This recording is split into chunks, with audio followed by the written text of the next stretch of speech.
As-sabila yassara. Manusia itu berproses dalam kandungan ibundanya di rahim beberapa masa, kemudian diberikan oleh Allah jalan keluar lahiran yang memudahkan. Ini ayat berbicara tentang prioritas kelahiran normal salah satunya. Makna jauhnya. Jadi maksudnya begini, perempuan itu salah satunya diberikan fitrah oleh Allah. Ada rahim untuk mengandung, diberikan yang kokoh di dalamnya. Prosesnya disebutkan nanti di Quran surah ke-22. Di antara isyaratnya di ayat ke-5 Al-Hajj. Quran surah 22 ayat 5. Ya. Sudah? Ya ayyuhan nasu in kuntum fi raibin minal ba'thi fa inna khalaqnakum min nutfah, dan seterusnya ayat. Ada? Kemudian nanti ada lagi Quran surah 23 ayat 12 sampai 16. Proses dalam kandungan. Bahkan yang mohon maaf, yang berharap ingin dianugerahi keturunan pun ada juga petunjuknya. Dan ada fikihnya. Jadi kalau misalnya menikah belum ada keturunan, itu dijelaskan hikmahnya oleh Allah. Dipelajari dulu. Pelajari sampai terasa kenikmatan hikmah itu. Setelah itu kemudian ada panduannya untuk memohon. Kalau sudah mencapai titik itu, kemudian kita bermohon, tunaikan sholat, ada ayatnya, ada bacaannya, maka Allah berikan anugerah yang bahkan menurut orang pun ada mengatakan mustahil, tapi tidak mustahil menurut Allah kalau kita ditakdirkan untuk mendapatkan maslahat dari itu. Misalnya Quran surah ketiga Ali Imran di ayat 38 sampai 39. Itu dibacakan dalam kesempatan sholat, di mihrab misalnya saat malam tahajud gitu ya. Kemudian nanti doanya bisa di surat Maryam surah 19 ayat 1 bisa sampai ayat 10-nya. Alhamdulillah. Lalu nanti amalan tambahannya dalam bentuk sedekah itu ada di Quran surah ke-21 Al-Anbiya. Ya. Di ayat 89 sampai 90-nya. Sampai wa aslahna lahu zaujah. Sampai diperbaiki, rahimnya ditetapkan oleh Allah menjadi baik dan bisa mengandung. Ya kan? Nah, yang mau saya katakan begini, di proses kandungan itu, di sini singkat dibahasnya. Engkau itu siapa sih sampai begitu angkuh? Padahal asalnya cuma dari, mohon maaf, sperma yang terpancar bergabung dengan ovum, sesuatu yang rendah, yang kecil, terus jadi sombong. Ya? Tapi di situ Allah berikan rahmat. Allah berikan rahmat. Dari engkau yang terhina kecil, aku rawat. Qaddarah, aku berikan masa yang terawat di dalam rahim. Sampai diminta berpikir lagi. Coba saat engkau dikandung oleh ibundamu di rahimmu, siapa yang memberikan makanannya? Siapa yang mengatur jalan kotorannya keluar? Siapa yang memberikan oksigen masuk ke dalam dirimu? Yang memberikan nafas pada dirimu? Dari mulai kecil dirawat, diberikan yang terbaik, dirawat oleh orang, disampaikan oleh orang, ya, dikandung oleh ibu, dilahirkan, disambut oleh orang-orang yang bahagia ketika lahiran. Detil dalam kandungannya, Quran surah 22 ayat 5. Tahapan-tahapannya Quran surah 23 ayat 12 sampai 16. Kan? Setelah itu tsummas sabila yassarah, dari kandungan itu dimudahkan pun untuk kelahiran. Jadi untuk bimbingan para bidan dan SPOG ini coba diperhatikan detil ayat ini, ada petunjuk kelahiran yang mudah dengan normal. Kalau orang dipandang bisa lahiran dengan normal yang mudah, jangan dipersulit dengan metode lain. Maaf ya kalau kalimat saya ini agak dalam. Jangan ngejar target tertentu dengan mengorbankan orang lain. Taruhannya nyawa. Dosanya besar itu. Catat ini ya. Awas nih, SPOG kalau ditarget sama rumah sakit tertentu atau hal tertentu hanya untuk memenuhi kebutuhan obat, target ini terus melukai orang, itu dosanya luar biasa itu. Haram hartanya itu yang dimakan. Udah tahu ibunya bisa lahiran normal, biayanya murah, baik, darahnya bagus dan sebagainya. Dipaksa untuk sesar misalnya. Ya, ini bukan masalah anti sesar atau anti normal, bukan. Yang dimaksudkan kalau ada kemudahan untuk orang, mudahkan, jangan dipersulit. Termasuk dokter lain juga begitu. Kalau bisa berikan obat yang baik, yang murah, yang berkualitas, yang bagus, jangan bebani. Masuk yang punya rumah sakit tuh. Orang nggak nginep disuruh nginep. Hah? Diatur visitnya. Padahal bisa visit jam segitu, visitnya tengah malam. Saat kuntilanak bertebaran dia datang tuh. Jangan begitu. Gak tahu suruh pulang masih kasih obat lagi. Ini saya agak keras ini. Ada kawan kami sahabat saya. Bapak Ibu di pesantren satu kamar. Orangnya pinter. Pinter matematika, pinter hitungan macam-macam. Orangnya baik. Sakit flu. Kasih obat jadi sakit telinga. Sampai sini aja bisa senyum, tapi setelah itu bisa marah.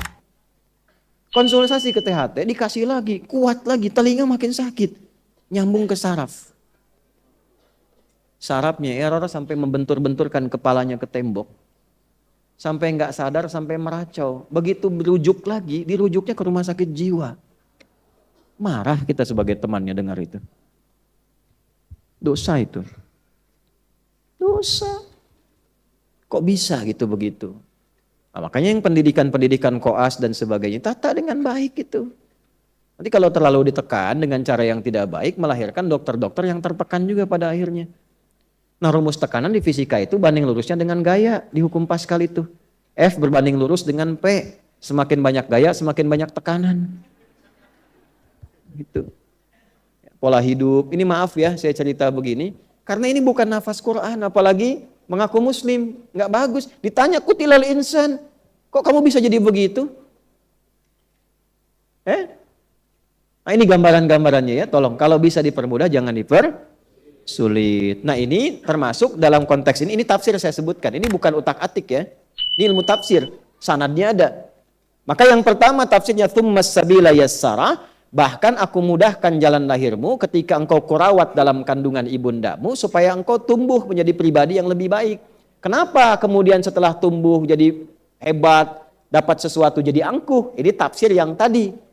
Pendalamannya tsummas sabila yassara, bahwa Allah berikan jalan yang mudah, Allah saja mudahkan. Kenapa manusianya persulit? Jelas sampai sini? Paham ya? Nah, ini mohon maaf ya, ini karena sayang, bukan karena yang lain-lain. Ya. Sayang tuh sayang ilmu, kalau sayang hati untuk istri dan anak-anak saya. Yang kedua, tsummas sabila yassara, juga ada tafsir yang kedua yaitu menunjukkan jalan kebaikan dan keburukan. Itu diantaranya dari Quran surah 76, Al-Insan di ayat ketiga. Quran surah ke-76 Al-Insan. Halaman berapa? 587 ya kalau nggak salah, sebelah kanan bawah. Ayat nomor 3. Hal ata 'alal insani hinum minad dahri lam yakun syai'an madhkura. Manusia-manusia yang sibuk. Al-insan itu manusia yang merasa sibuk. Ya, kesibukan yang dijalani dari bangun tidur sampai tidur lagi itu insan. Manusia 5 nama ya. Kalau disebutkan akhlaknya, kelembutannya, fitrahnya itu ins. Lawannya jin. Ya ma'syaral jinni wal ma khalaqtul jinna wal. Nah, pasangan ini disebutkan 18 kali di Quran. Jin itu menunjuk pada satu yang tersembunyi, tidak nampak. Semua yang dari jin dan nun itu tersembunyi. Kecuali jun. Ya. Nah, jin tersembunyi. Janin tersembunyi. Jannah belum tampak. Semua yang dari jim dan nun itu tidak nampak. Jelas? Jin kenapa disebut jin? Karena fitrahnya tersembunyi. Jadi kalau ada jin melakukan penampakan, itu jin sedang punya masalah. Dia keluar dari fitrah. Ya? Apalagi manusia yang cari-cari penampakan, jin, itu error. Jangan dirujuk gitu. Ya. Karena jin yang nampak pun sudah bermasalah. Makanya orang-orang yang sering cari penampakan jin, pasti hidupnya penuh masalah itu. Fazaduhum rahaqa. Ya. Sebaliknya. Tampak, kelihatan. Ini tampak. Ya, tampak wajah, pulang tampak punggung, itu ins. Makanya kalau ada manusia yang senang sembunyi, suami ibu masuk rumah sembunyi-sembunyi. Itu sama dengan ibu yang bilang sendiri. Ya, sama dengan sedang punya masalah. Lihat teman di jauh dari gang, tiba-tiba sembunyi cari jalan lain. Itu sedang punya masalah. Suami buka handphone sembunyi-sembunyi ke kamar mandi. Itu sedang ada masalah itu. Gampangnya begitu. Tapi yang kedua, ins itu juga dari kata anisah, anusa, sesuatu yang lembut. Lembut, yang baik, yang ramah, yang sopan. Makanya dari lahir itu dengan kelembutannya disayang banyak orang dari rahim siapapun. Masya Allah lucunya, lembut. Ya, dia tumbuh bergerak aja, jalan, ketawa orang. Dia senyum, kita ikut ketawa. Dia ketawa, kita makin ketawa. Fitrah, karena lembut. Ya kan? Dulu di TV-TV dulu, tahun 90-an, ada anak baru bisa berdiri, terus nyenggol pot neneknya yang vas bunganya itu paling dia sukai. Yang kalau kena sama anaknya pasti kena marah anaknya. Tapi karena cucunya ini lembut, begitu disenggol jatuh pecah, neneknya nggak marah. Malah neneknya ketawa dan mengatakan, cucuku sudah bisa berdiri. Masih ingat nggak Bu iklan itu tuh? Oh, maaf ya yang baru lahir sekarang nih. Wah itu zaman-zamannya TPI ada Benteng Takeshi itu soal Doraemon masih di RCTI lah dulu lah jam 7:30 itu. Setelah itu ada Power Ranger. Saya tahu aja itu. Astagfirullah. Nah balik. Sampai di mana tadi kita? Dragon Ball Suzuki Watanabe baru meninggal kemarin yang bikinnya. Ya. Kenapa nyampe ke situ? Antum nih gara-garanya nih. Ya. Jadi lembut, ins. Lawannya jin. Jin itu kasar, tidak harmoni.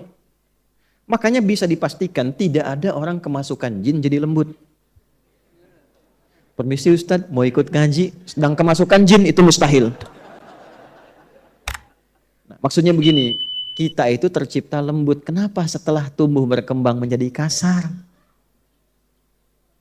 Antum tuh makhluk halus. Yang kasar itu jin. Makhluk halus. Kenapa mesti kasar? Kenapa kata-katanya harus demikian? Lembut kita, malu. Makanya kalau baca Quran tuh, baca itu malu, nangis kadang-kadang.